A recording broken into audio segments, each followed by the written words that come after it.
quick. There we go. People can hear us do things now and talk about stuff. Yeah. Let me see. There we go. I did the first workout. I was just doing 3 position snatches, I think, and I was like 215, like hip, above knee, below knee for 5 Yep. sets.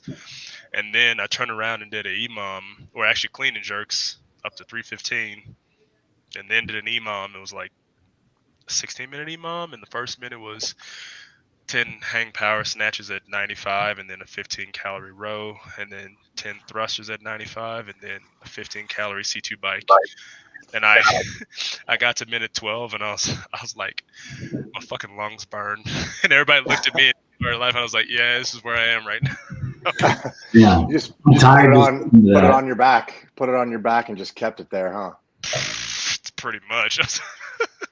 I wish that they do thrusts from a back rack because it's so much better. A front rack is so bad. It just collapses you. I still got mine coming up, so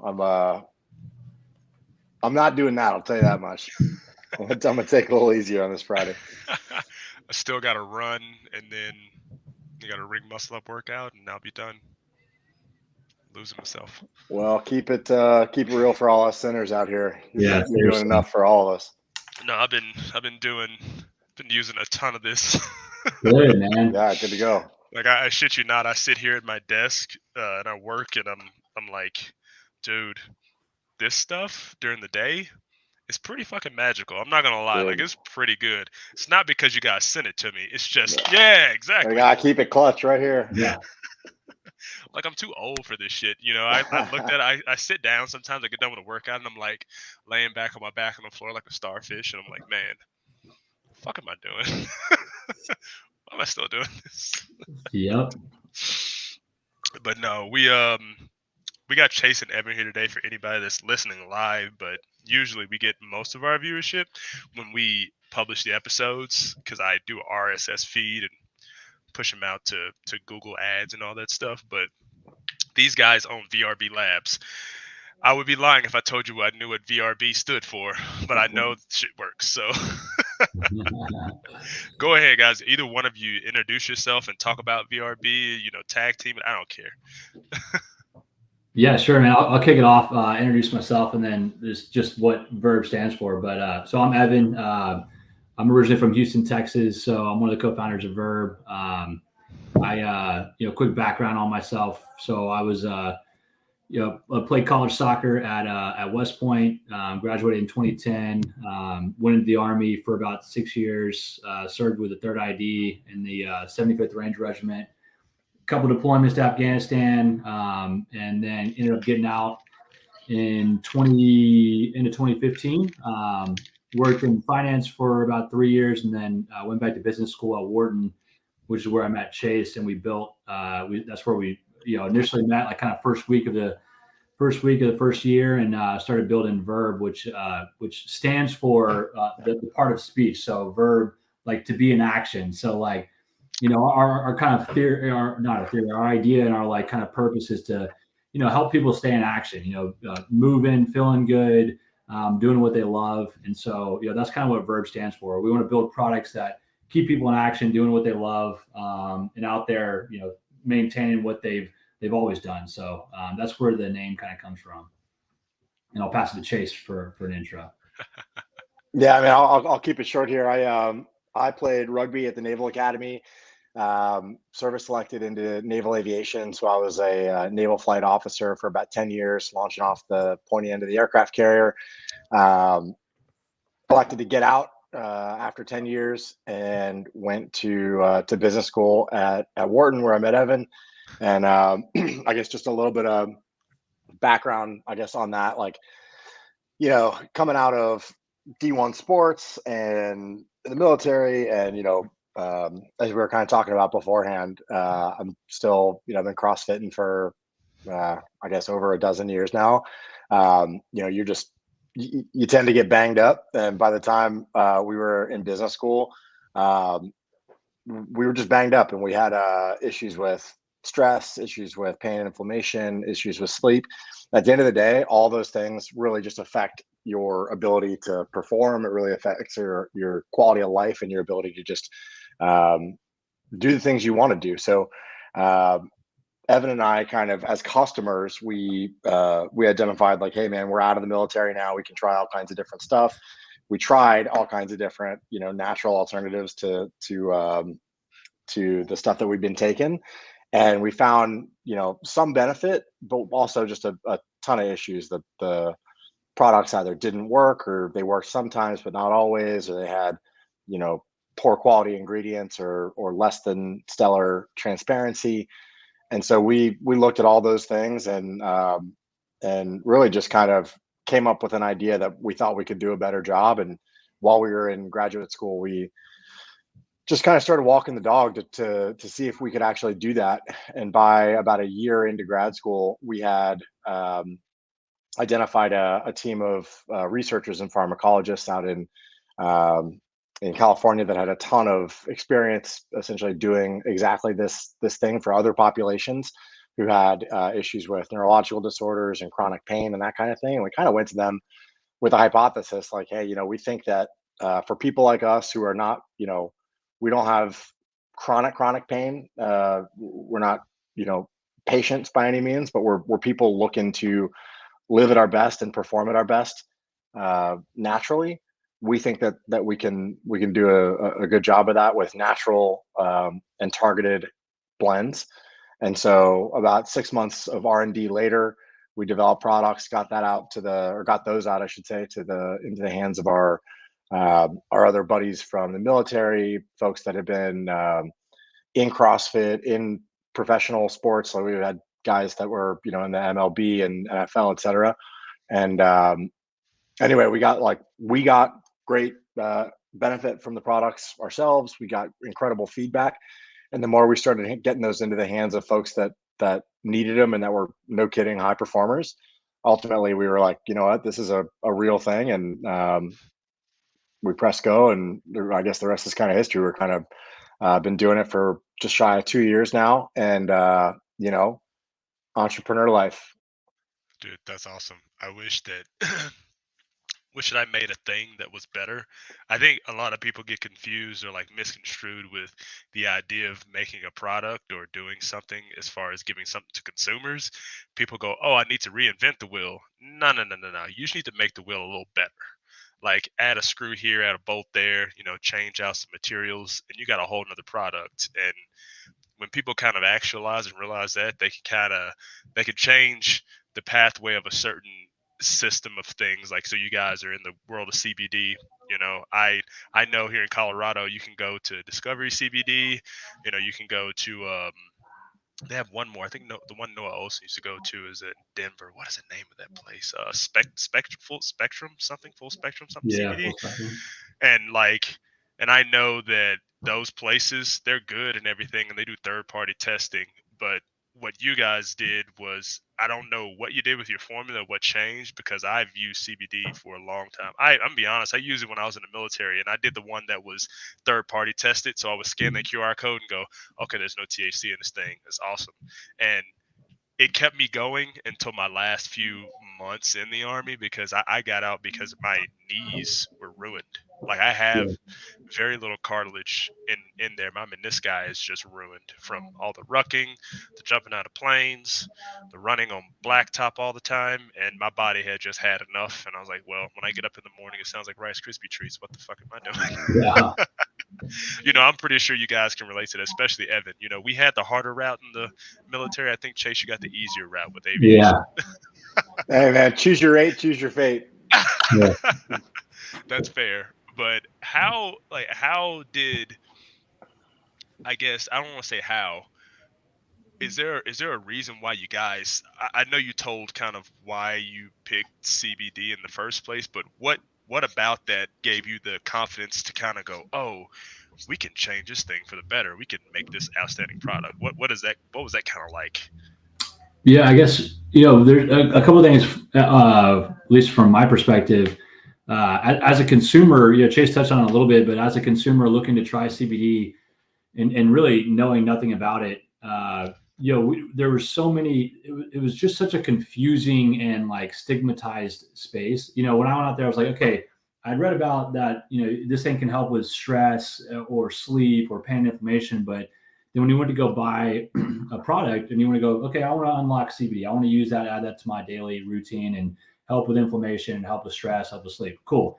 Then you go out there and try to buy a product and you go to these CBD companies and it's or stores or brands and it's 100 SKUs. It's different strengths, different formats, different delivery methods, and none of them like are saying like, hey, take this one for stress, take this one for sleep. You got to take some sort of a quiz, or you got to call somebody, or you got to send an email to them and like figure out this like kind of Rubik's cube to figure out what I need to take to get the benefits. And so that was a problem. And so when as a consumer we saw that, we're like, man, why is it so difficult? Like there's a bunch of research, there's a bunch of really smart people out here who have already figured out like what the right generally what the right dosage is, what are the right ingredients to add with it, what's the best delivery method, et cetera. So like, why can't we just make a better, more straightforward, simple product so that people don't have to do all this research? They can rely on us who are doing this for a living to build the right product for the right use case. So that was kind of one thing. It was like, let's just make this a lot easier so that people can onboard and use this awesome compound and don't have to go through this kind of stressful process of figuring out what's best for them.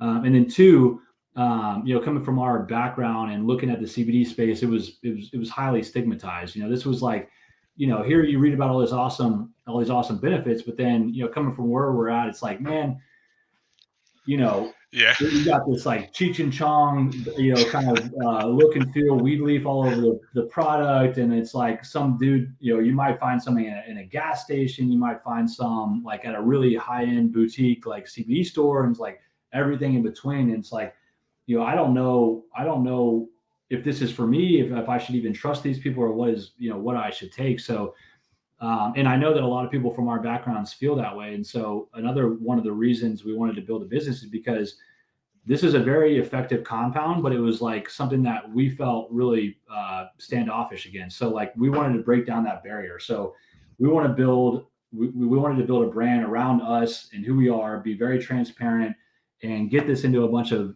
professionals and people who really care about what they put in their body and how they're performing in their daily life, to show that like, hey, look, other people who are like us can unlock this compound and use it and get the benefits. And so we wanted to do that to essentially get it in their hands and help them, because, when we're just talking about the veteran community alone, like, they suffer from pain, stress, and sleep at orders of magnitude higher than the general population. Yeah. I mean, I just saw something the other day about how, everyone generally knows that like 22 veterans commit suicide a day. And I just saw a study that says that's actually like double now based on like the real data. And so, it's just a data point to show how much, veterans are suffering from pain, stress, and sleep. And, the last thing I want is for those folks to think that this compound is not for them because it's all Cheech and Chong, weed leaf, Grateful Dead stuff.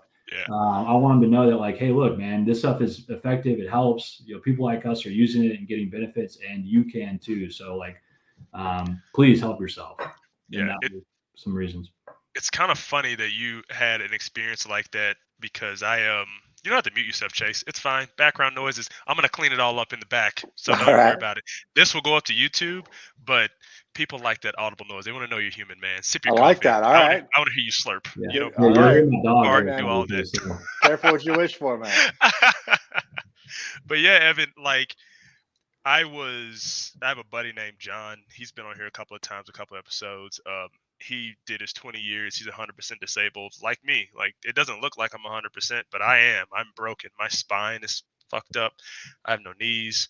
PTSD from 2 deployments. A whole bunch of like contingency operations when I was in 160th, like Ecuador and all those other fun places. And I gotta say that, the stress that you get from the Army, like being up for 24, or in the military in general, being up for 24 hours at a time, I have to do staff duty, or I'm, on security for these 6 to 8 hours after I've, rucked or flew 6 hours to get to this place, and I'm just up, that takes a toll on your brain after a while. And when you get out, there is some help from the VA, but there's no real help.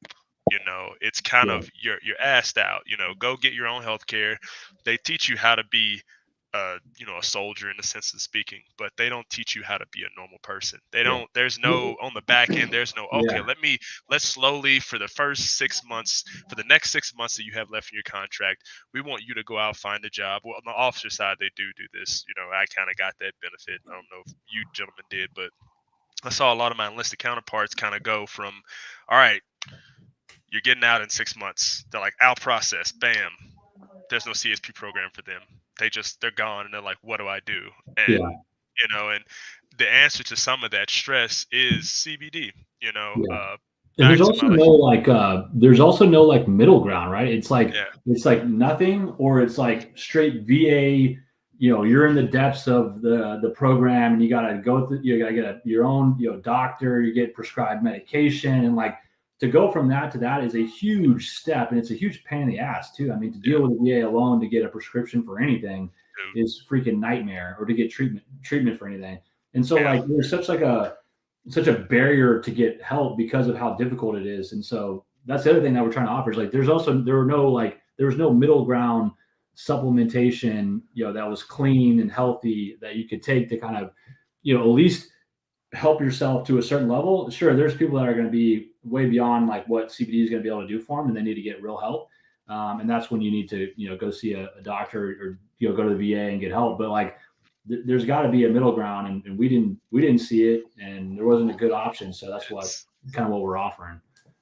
I'd also maybe just add real quick that like one of the things when we were kind of looking into this ourselves, the reason like a lot of these brands out there were not really, you just couldn't trust them for one reason or the other. A lot of it, like what we were kind of talking about with or what Evan was mentioning, and so we went into this as customers with a hypothesis, and as part of our like testing that hypothesis, we're like, okay, well, we got to go do the research. And so like we went and this is something I do anyway with literally anything that I'm kind of going to put into my body at some point. I'm going to go find out, is this real? Is it going to do what it says it's going to do? Is it as clean as I've heard it is?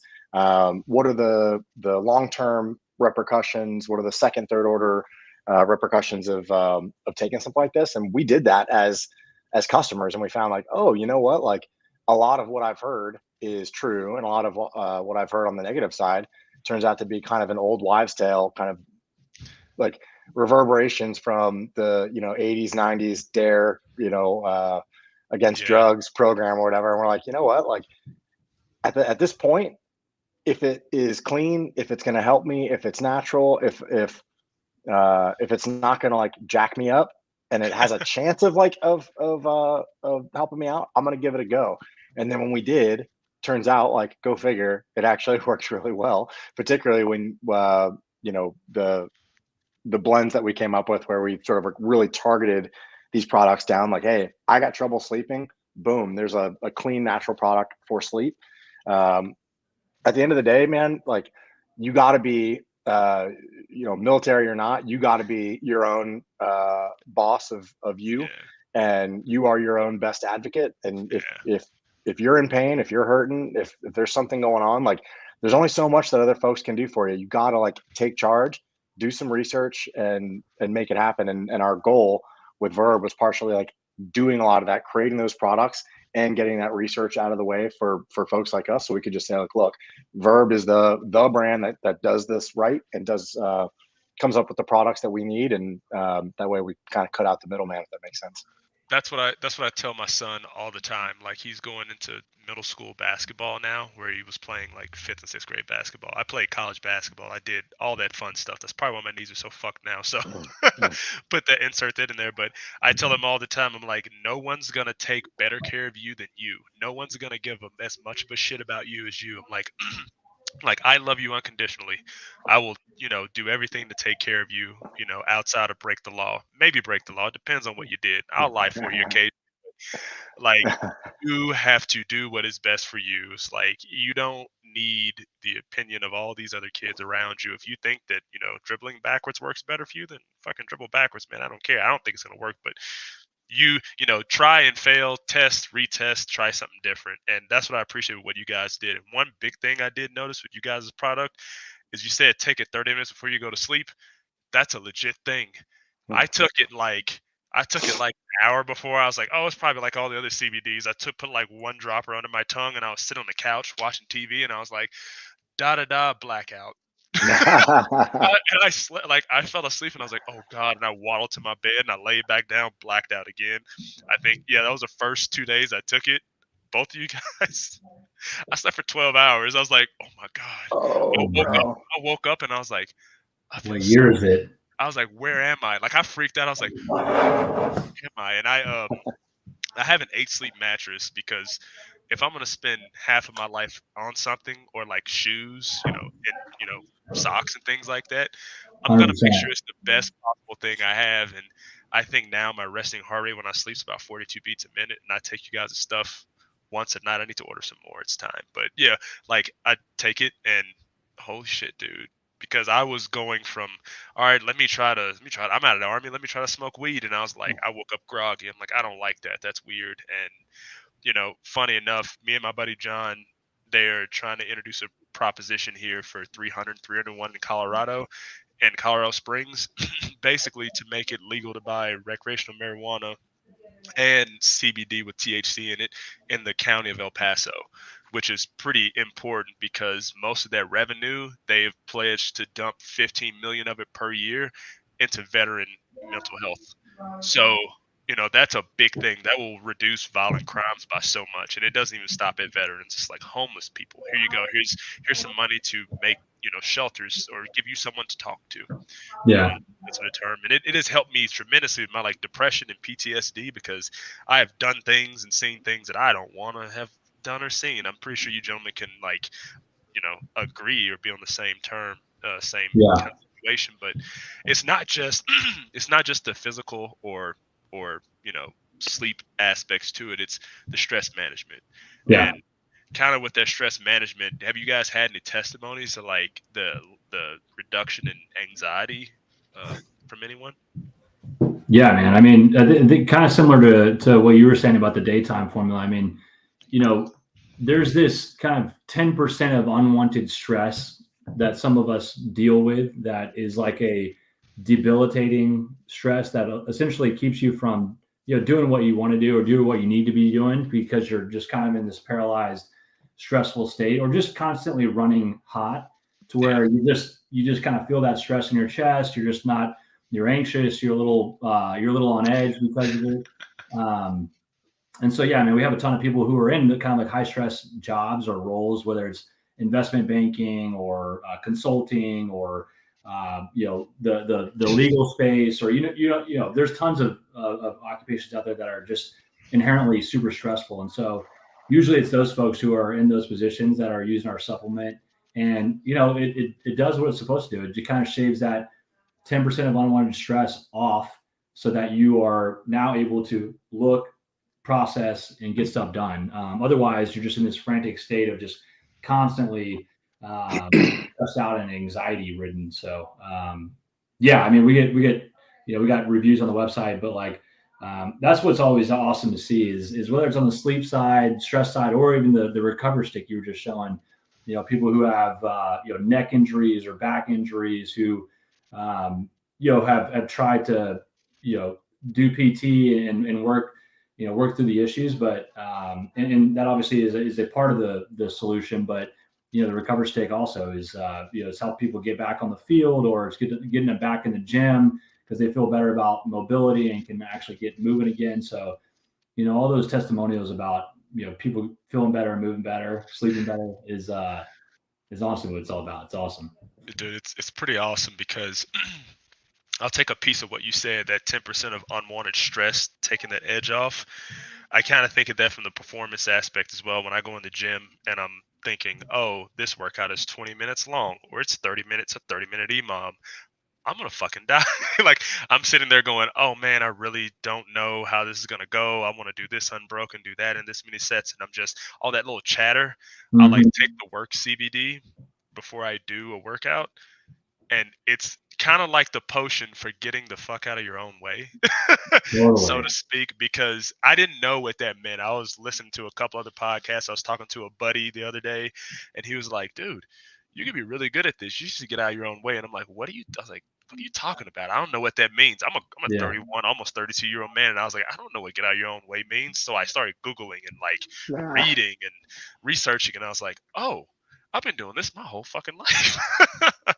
And the CBD gave me that clarity. I'll say that happened at this EMOM I just did, what I was telling you guys about in the beginning. Yeah. Like, I went into it, I was like, man, I don't want to do that many thrusters. Like, I don't know if I can hang on to that bar unbroken. I don't know if I can get done with my 15 calories on each one of these bikes in 40 seconds. I took it, I went to the gym, I sat down, I took a few deep breaths, and I was like, doesn't matter, just flow. Just flow. Stop the anxiety, thought chatter in your own brain where you go, oh, what can happen? What can go wrong? Now, fuck that. What can go right? Like, what does that mean? And that was kind of reminiscent of going to Ranger School, Evan, and it's telling you focus on the task at hand. And Yeah. in saying that, how much of building this company was getting the fuck out of your own way? Yeah. I mean, getting out of your own way, getting out of your own head, and then just focusing on that like 25-meter target, that next step. Just take the next step. Don't worry about all the unknowns that can possibly happen in 10, 15, 20 steps, because you'll get there eventually if you just keep pushing forward. So just keep moving forward. Yeah. You got to make it happen. It was kind of like Mountain Phase was like, I remember going through Pre-Ranger in Bolick, and Captain K, I remember his name, short African guy. He was like, look, you're going to get to Mountain Phase and you're going to be looking around. Something's going to happen. It's going to be real spiritual. You're going to crest the top of a mountain. You realize you got to go up the next mountain. He's like, just take a minute, stand there, look at the sun or the moon, and just go, huh, I'm here. I just got to move my feet. Yeah, man, I feel you on that. I had to do it twice. Yeah. Mountain Phase twice, so I was very well adjusted to the mountains. It was. Wait, you did it twice too? Yeah. It's funny though. The second time it actually was easier. It's so crazy, man. Like your mind is such a punk sometimes. Like I remember doing, I think what was it, Mount Yona or whatever it was. You got to do that big push up the top of that thing to do all the helicopter infill, exfil stuff. But I remember we had to get up there at a certain amount of time. And I remember it was like this huge stressful thing. Like it was so hard, and there's no way I was going to make it. And I made it the first time. And then because I recycled for basically for like one of the leadership positions or whatever. Yeah. And doing it again though, I remember you go through with a different squad. Obviously, I know Kim, but you go through with a different squad, and like I can see all of them stressing, and I'm like, oh, I already know how high it is. I know the pain, but then it was like I got to tell like, dang, that was so much easier this time. And I didn't like get in better shape. Yeah, you did. Like 3 weeks. I was like 2 weeks. You're not gonna get in better shape going up there. And I think about it now. Going through the first time, I had like I know there's like minor infractions and major infractions. I had a major one where you have to put the guy in the Sketco. You have to lock the carabiner, put the carabiner on, lock it, pull him, start pulling up. And dude, I put the carabiner on, and I thought I locked it, but I was so sleepy. I twisted it once and I was like, it's locked, check. And I look up and I'm pulling it and the carabiner started to like pull and detach. Oh, no. And I was like, oh, fuck. I was like, oh, no. And then the instructor was behind me. He was like, Ranger, what did you do? I'm like, I don't know. And we let him down real quick, and the carabiner started to bend, and that was the reason. He was like, everyone, look, this is the reason why you do this. And he pulled me to the side. They give you your counts at the end of the phase. Like, they let you finish the phase. I finished it. And then they were like, look, you didn't pass this. And I was like, the fuck you mean I didn't pass? Dude, it's brutal. It's horrible. And then I've been bow hunting for elk here the past month, month of September. And nice. I thought about, going to Pike National Forest, and I thought about how much me and my neighbor Andrew walked. We walked 6 or 7 miles a day every week, every day on the weekend, Saturday and Sunday, like on repeat. Yeah. We saw 3 elk. I missed one by 6 inches, and I wanted to kill myself. But then I thought about that. I was like, this is about the same amount I walked in Mountain Phase, and even elk hunting, I had like a backpack full of food, game bags, extra, like a whole bunch of extra shit, ammo. And I'm looking, I'm like, man, what was up then? Like, was I just stressed out a lot? And I was like, man, what if I just saw it from a different perspective? Totally, and man. As perspective is everything, and it really is. very weird. I don't know. Chase, what's your experience of like kind of having to change your perspective? Because we know you had kind of a softer trip in the military. Bro, that is so funny. Yeah, man. You know, when that West Point guy came to my high school to ask about, hey man, what do you think about playing ball at West Point? I was like, oh man, it sounds cold and dark, and that doesn't sound good. But Navy guy is like, man, you ever been to Annapolis? I was like, this place is sweet. But yeah, I mean, in seriousness, like in terms of uh, changing your perspective, man, I've actually been thinking about this a lot. Like I've been kind of, I've been, so I discovered Stoic philosophy. This is like, gosh, man, this is probably 2012 or so. I discovered it, and it was really, I was the duty officer on my, at my squadron for a day, and I was sitting in the ready room, just kind of hanging out. All the jets had launched. It was kind of a quiet period, and there was a period of time where there's nobody in the room except me. I was just sitting at the desk, twiddling my thumbs, and I don't know about you guys, but we had like a squadron, like a bookshelf, and it was like kind of the mandatory reading of like the Navy's recommended reading, and most of it was just stuff that I was not going to be interested in, and I just was so bored that I went over and checked out some of these books, and I was like, no, no, no, no, no. And then eventually I found out just a little book. It's like no bigger than a pamphlet. It's called I want to say it's Philosophical Thoughts of a Fighter Pilot, and it's a book by Admiral Stockdale, James Stockdale. So he's a Navy guy. He's not some cheesy weenie Army guy. This is like a Navy dude that went out and he was shot down in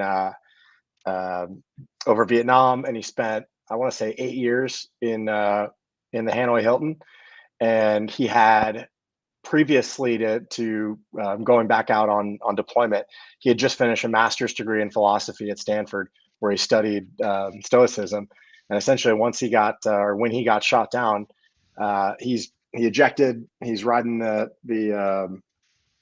parachute down to a very angry village, and he said something to the effect of like, I'm leaving the world of modernity and I'm entering the world of Epictetus. Like shit's about to get real, essentially. Yeah. And that's exactly what happened. He was beaten within an inch of his life when he hit the ground, broke legs, broke arms, eventually got to the hospital, got to prison, but then he spent 8 years essentially getting tortured in the Hanoi Hilton. But luckily for him, he had this philosophy to kind of lean back on. Yeah. And in that, or as part of that, I should say, the whole idea of like changing your perspective, or at least having the ability to move your perspective, is, in my view, probably the most important thing there is to kind of learn from Stoicism. It's the idea that like, hey man, you're in control of what you're in control of, and that's all that really matters to you, and everything else is outside of your control. So like all I can control right now is my thoughts and what I do.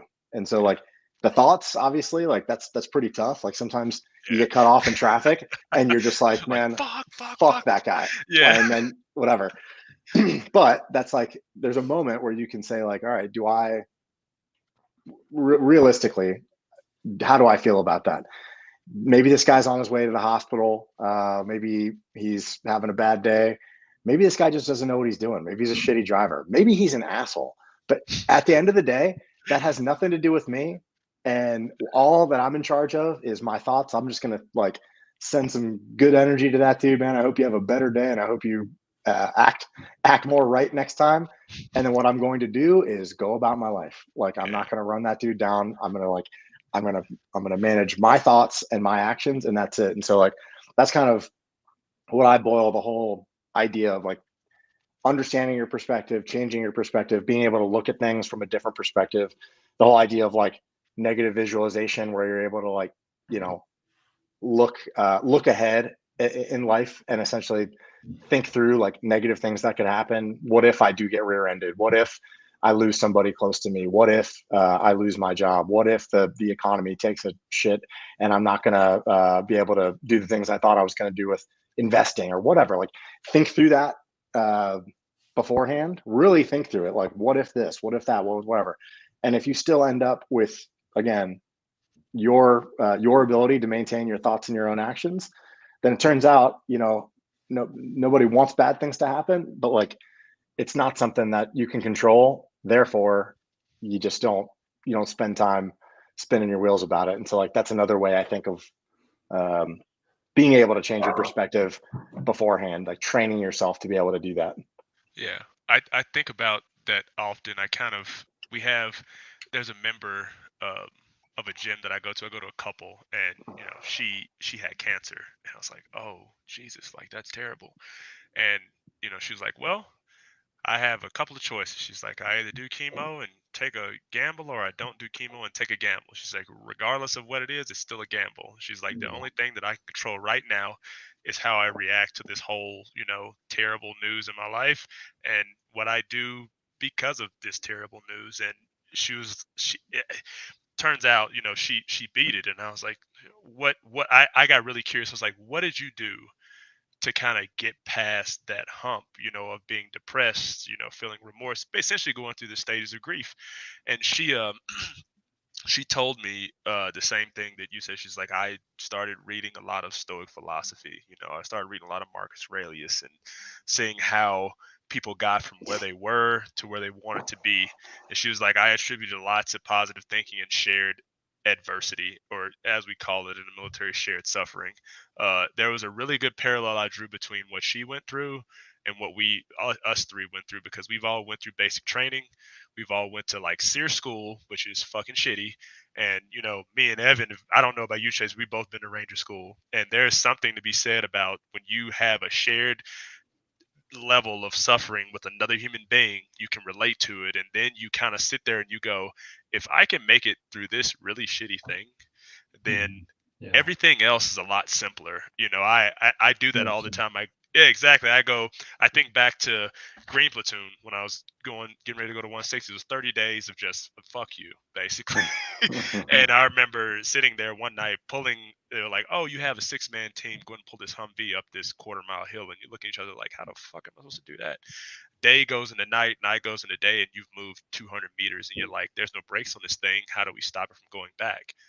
Stupid us, we finally realized, oh, if we just take all the other squads and pull one up at a time, we're going to be fine.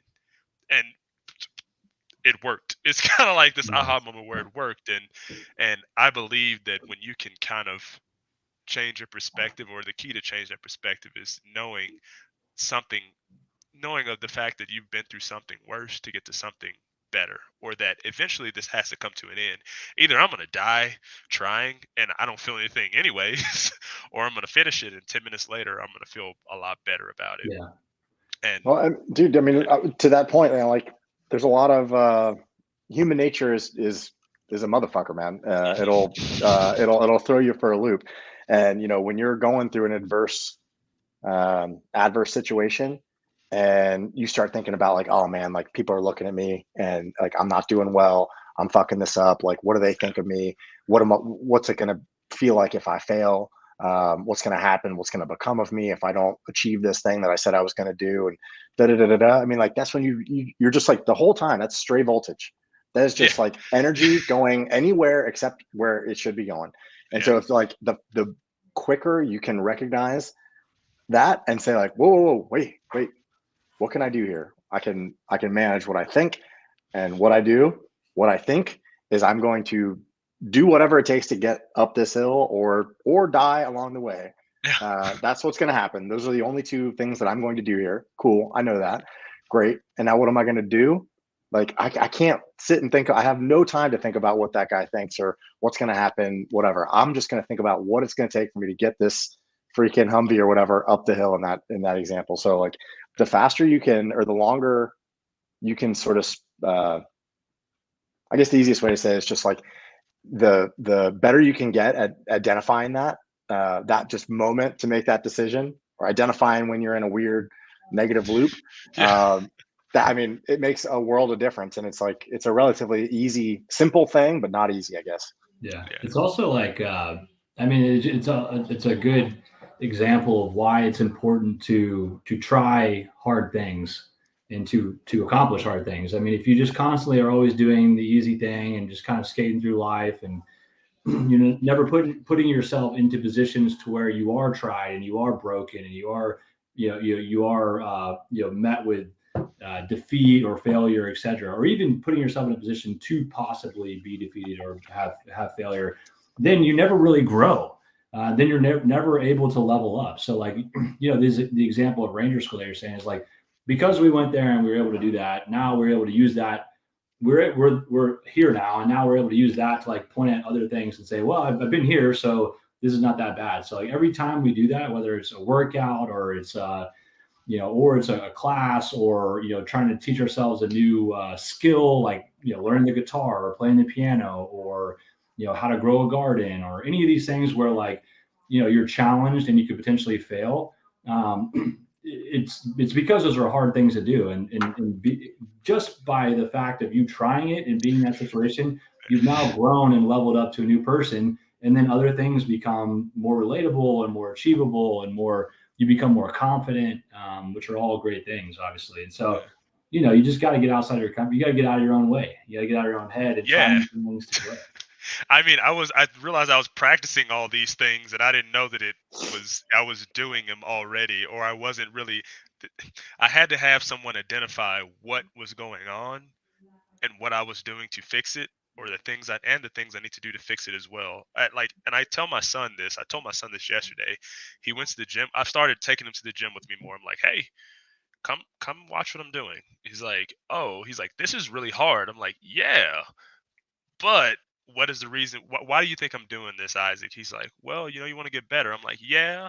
Also, what else can you do in the world that is hard with very minimal consequences? If I miss a snatch, I can let it go behind me. I can let it go in front of me. If I miss a clean, I can just dip myself out of the way and go, okay, cool. What did I do wrong? It's like it teaches you problem solving skills, buddy. It teaches you resiliency, and I think that's a big societal problem that we have now. Is individuals don't know how to go, okay, I fucked up or I failed at this thing. What did I learn from this failure? And that's one thing that I really did take away from going through Green Platoon, going to Ranger School, is that at the end, they don't just go, oh, you failed, you get recycled. They go, oh, you failed. This is why you failed. There's a back brief. This is why you failed. This is what you can do to be better. Or they don't even tell you what you can do to be better. They go, hey, what do you think you can do to fix this in the future? Oh, I can focus more. I can focus more on the task at hand. I could ask my peers next to me to help me. And when I said that to them, they were like, oh, you'll make it. You'll be okay. As long as you can remember to do those few things, you're going to be all right. And that's what I try to tell my son each and every day. I don't know if you guys have kids, but watching him go from not being able to squat a barbell to now at 12 years old, he can squat 135 pounds, and watching the little joy in his face when he goes, did I do that? I'm like, dude, yeah, high five. Nice. Yeah, that's awesome. Yeah. It's That's gotta just, be cool, man. That's a whole nother level. I don't have kids either, Chase, but like, I mean, man, that's gotta be such a whole nother level of like, I have a nephew, so I get a little bit of that, or I see a little bit every once in a while. But man, that's gotta be so cool to like see them like literally like in that moment growing. yeah. He did that yesterday when I was snatching, or actually that was a few days ago. I think I put a video up of me snatching in my story. It was like him trying to deadlift a 235-pound bar, and he was like, Jesus, that's heavy. And then he's looking at me from the wall. He waves to the camera and he sees me snatching. He goes, no. And then, then yesterday we had to do a track workout, and I go out there and I'm like, he wants to run track. And I'm like, hey, I do all these track workouts. Just come outside with me. He's like, okay.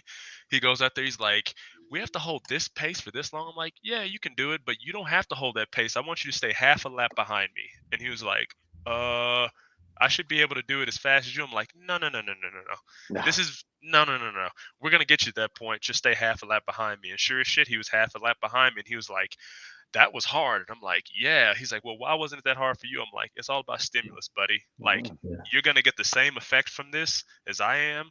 but you just aren't as fast as I am. And over time, you will get that fast. And when you start running track in the spring, like you want to do, guess who's going to be really fucking good at their mile time or 4x4? He's like, yeah, there's no other kids out here running. I'm like, exactly.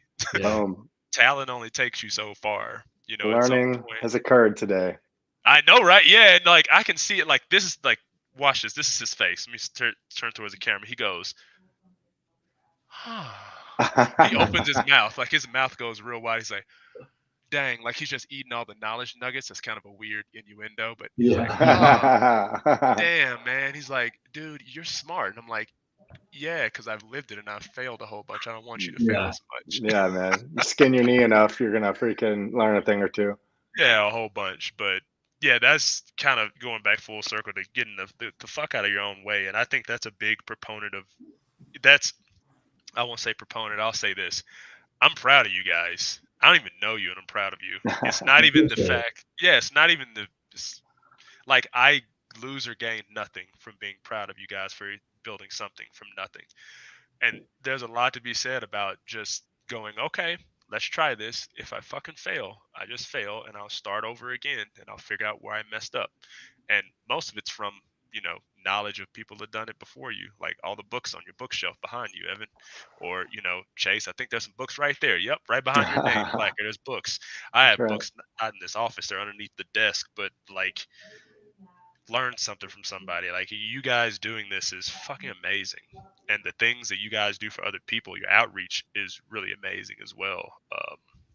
Well, I appreciate it, man. It means a lot. No, I mean, it doesn't have, the funny thing is I always tell people, I was like, it doesn't have to mean a fucking thing. Yes, it means something to somebody who needs it. That's all.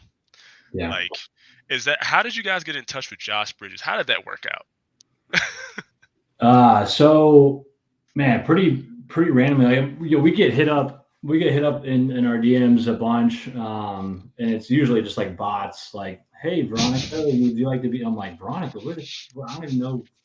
I'm not even female. Fuck is Veronica? But no, actually his one of the agents who works at the agency, not Josh's specific agency, like reached out to my personal account and just said, hey, I love what you guys do in the brand. I love the military focus. Like, I think you guys would be a great fit for Josh Bridges. And I'm thinking like, there's no way like someone on Josh Bridges' team is like reaching out to us. And I think I even sent it over to Chase. Like, Chase, like, I don't even know. Like, do you think it's legit? Like, I'm not going to even follow up this. He's like, yeah, just see what the deal is. I did. And then, so he was a great dude. And then he connected us. He was a part of the same agency as Cooper, who's his main agent. And then, Cooper Marsh? Yeah. And I know Cooper. Oh, do you? Okay. Yeah, because we manage I manage athletes too, like a bunch of them. So it makes sense. Yeah. And so then he connected us with Cooper. And we talked to Cooper a bunch, and then we ended up flying out to meet with Josh. And then, we had a great time with him. And then that was kind of the rest was history, man. Then it was like figuring out how to make it happen. Dang, that's pretty awesome. It's kind of like a happenstance. It's pretty awesome. Dude, it was, yeah. One day I'm gonna be outside when he's outside because I live in Colorado. I'm gonna walk by him and I'm gonna like find some way to stick myself into his path just so I can give him a high five and be like, "Man, awesome to meet you. You're shorter in person," and just keep walking. Yeah, that's all I want to say to him. You're short in person. High five. Bro. Yeah, he's a homie, man. He's a good dude. It's funny, man. You meet I haven't met like a ton of like super famous people, but every time usually it's like, man, these are just like good old folks, good normal people that like just like one of us. Like there's nothing like crazy about it. But no, he's an awesome dude, man. We're pumped to have him on the team, and he's fired up about the products. He's fired up about what we're doing, and the ability to like give back to veterans and all that good stuff. So we're pumped, man. It's a good partnership, and I think we're going to be able to do a lot of stuff, reach a lot of people. Really, I mean, that's kind of the big thing for us is we love our products, we love what we're doing, and really we're just trying to figure out the best way to get out there in front of people, just so that they know that we exist and they know they can get awesome products from us if they're looking for help for pain, stress, or sleep. Yeah, that's kind of how I got into like. It's funny. I have Matt Frazier's phone number in my phone, and we like occasionally I'll send him like a text message. I'm like, "Hey, dude, how you doing? I saw you did. This is what's happening. It's pretty cool to see you. Go from, CrossFit things, like business stuff. We had him on here for an episode and everything. And quite honestly, he is the same type of like. It's very odd. They say, oh, don't meet your like heroes or people you look up to. I met him and I'm like, man, this dude just wants to go shoot shit and go have fun. That's what it is. That's all he is, and he's very, very smart. And we have the same degree. Like I'm an engineer, he's an engineer. I just kind of got swished into not, finding something I was extremely good at physically yet, and I'm doing project management, and that's why I love you guys' stuff because I managed 200 and now it's $242 million worth of projects. I mean, Serious, big time, man. it fucking hurts, dude. It burns. Like I got 2 more projects added on this week, and I was like, oh shit, what do I do? Yeah. I'm gonna need more of the verb stuff. But yeah, these people aren't different than you. They put their pants on one leg at a time, so to speak, unless you're one of those weird people that at one time. Yeah. But yeah, it's pretty cool. I'm glad you guys got a hold of him, or he got a hold of you, and you built that partnership, because I think that's going to help you guys grow a lot. And if there's anything that I can do for you, that dude, I'm available to do whatever. I'll call somebody and be like, hey, these dudes are doing something with something. Help them. Help. Yeah, no, I appreciate it, man. No, this is what we need, man. This is the helpful stuff right here. Just being able to get on podcast with you and chop it up, and just tell people who we are and what we're about and what we're doing. So this is huge, man. We appreciate you having us on. Oh yeah. I'm not gonna take up a whole bunch more of your time. I just wanted to get it to an hour. I think we're like 51 minutes now, and you guys are busy. I'm super busy. I gotta go and do this ring muscle up workout and follow my face. There you go. Dude, I'm 235 pounds this morning. Nope. Dude, fuck being upside down. Fuck pulling my own body weight. I don't know how I do it. People look at me and they go, how in the hell? I'm like, I don't know. Yeah. I'm running around $190 and I'm like, that's about enough. Dude, I wish I was 190 pounds, dude. I swear to God, if I were 190 pounds, running shit. Come on down here on that crash diet. We'll get you dialed in. Crash diet? What is okay, explain this to me. What is this? Yeah, I'm messing around. I'll just feed you what I'm eating, and we could get you down to 210. Dude, if I could get to 210 pounds, I would. No, like seriously, if there's something you could show me to do differently, I'll do it, because I don't eat throughout the day. I eat at like 5 o'clock because I'm not hungry. Up until the point that I got up at 5 this morning, I don't feel hunger. If I try to eat something, I feel like I want to throw up, and I just, I get hungry at like 5. It's weird. Well, I guess you're just a natural 235, huh? Fucking bullshit. I don't want to be a natural 235. I want to be a natural 210, because I watch dudes that are $190 doing burpees, and I'm like, I can't hold that pace. It's not happening. Hey, it ebbs and flows, man. When you're lightweight, there's negatives to that too. So the grass is always greener. Yeah, I'm not out here ripping 3-position snatches at 220 or whatever you're doing. I'm not in that zone just yet. Oh Jesus, you should be, man. Oh man, a 315-pound clean for like reps, like an EMOM, is not a problem. But if you tell me to do like 15 bar facing burpees every minute for like 10 minutes, I want to shoot myself in the brain. Yeah, dude. I get that. This is like the Jason Khalipa version of CrossFit. It's like, man, I'm like, heavyweight, dude, keep it coming. Let's go. And it's like, all right, man, hey, we're gonna do a 5K into 500 burpees. You're like, all right, well, good luck with that. Like, good luck. I'll just kind of exist. You guys can have it. Yeah. In other words, get fucked. Yeah, that's right. But yeah, if you get not get a chance, but I'm gonna share this real quick with everybody that's watching or gonna watch on YouTube, and then I'll explain it out. VRBLabs.com, Victor Romeo Bravo Labs.com. Chase and Evan own it. I'll let you guys kind of give a spiel of it while I scroll down this page. Go ahead. Yeah, I mean, the gist is, man, we build CBD-based formulas with adaptogens and nootropics to solve for pain, stress, and sleep. So, super simple, straightforward products. We got one daytime formula for stress and anxiety and focus. We have one product for sleep, and we have a roll-on topical for pain and inflammation. And we also have a bath bomb for recovery. So it's a CBD Epsom salt bath bomb. It's Moab. called the Moab, the mother of all bath bombs. Yeah. And another thing too, that's kind of cool too for your listeners. If you're on the fence or you've never tried CBD before, or you're not a believer, we offer a free samples. So like if you go to our website, if you scroll down a little bit more, I think you'll see them. But basically, their sample packs is a 5-day sample. Order it, free, just pay shipping. You get it. You get to try it out for 30 days. If you like it, awesome. Stay on the program, and you'll get the full size product. If you don't like it, no sweat, cancel it, no hassle. You can do it all yourself. You don't have to contact anyone or hit anybody up. You can cancel it all straight from your dashboard. So it's super risk free. There's no reason not to try it. Just pay the shipping, and you get the product in your hand. You can try it yourself and see if it works. We believe in it, and so that's why we're willing to do it. We just want to get it out there so people can try it and get the benefits, and then you'll see what it's all about. That's awesome. And then your Instagram, we're gonna hop over so everybody can find you. Yeah. Instagram. That's it. VRB_labs for everybody listening. If you're watching, you can see it. Go to the link tree. Look at all their stuff. You can get to the website through there. Yeah. I don't know if Josh has a code with you guys yet, but I'm pretty sure if he does, you go to his social, click on it, and save yourself some money. 100%. That's awesome. But yeah, it was awesome having you guys on. If you ever want to come back again, just give me a holler. Let me know.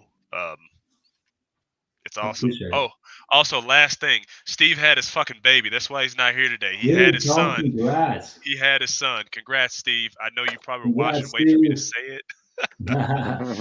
I don't know how much. Saying, like, I might be able to make it, and then y'all said that he's got, his wife is due. I was like, what? Yeah. I was like, you better not make it. Like, he texted me last night. He was like, "We're pushing," and I'm like, "Okay." Okay. I was like, "Push it real good." Yeah. Good luck with all that. Oh yeah, like, oh man, yeah. He's gonna walk into the happy world of having kids. I have 2. I don't think that I would have another. I don't know. Two's the number. Dude, they're expensive enough. But thank you guys for coming on. Like I said, if you need anything, reach out to me, Steve, anybody that's in our circle. We'll connect you with fine people that can speak for your product. But other than that, thanks for coming on, guys. Thanks, Ken. Done deal, man. Right, peace. Thanks, brother. Cheers. Cheers.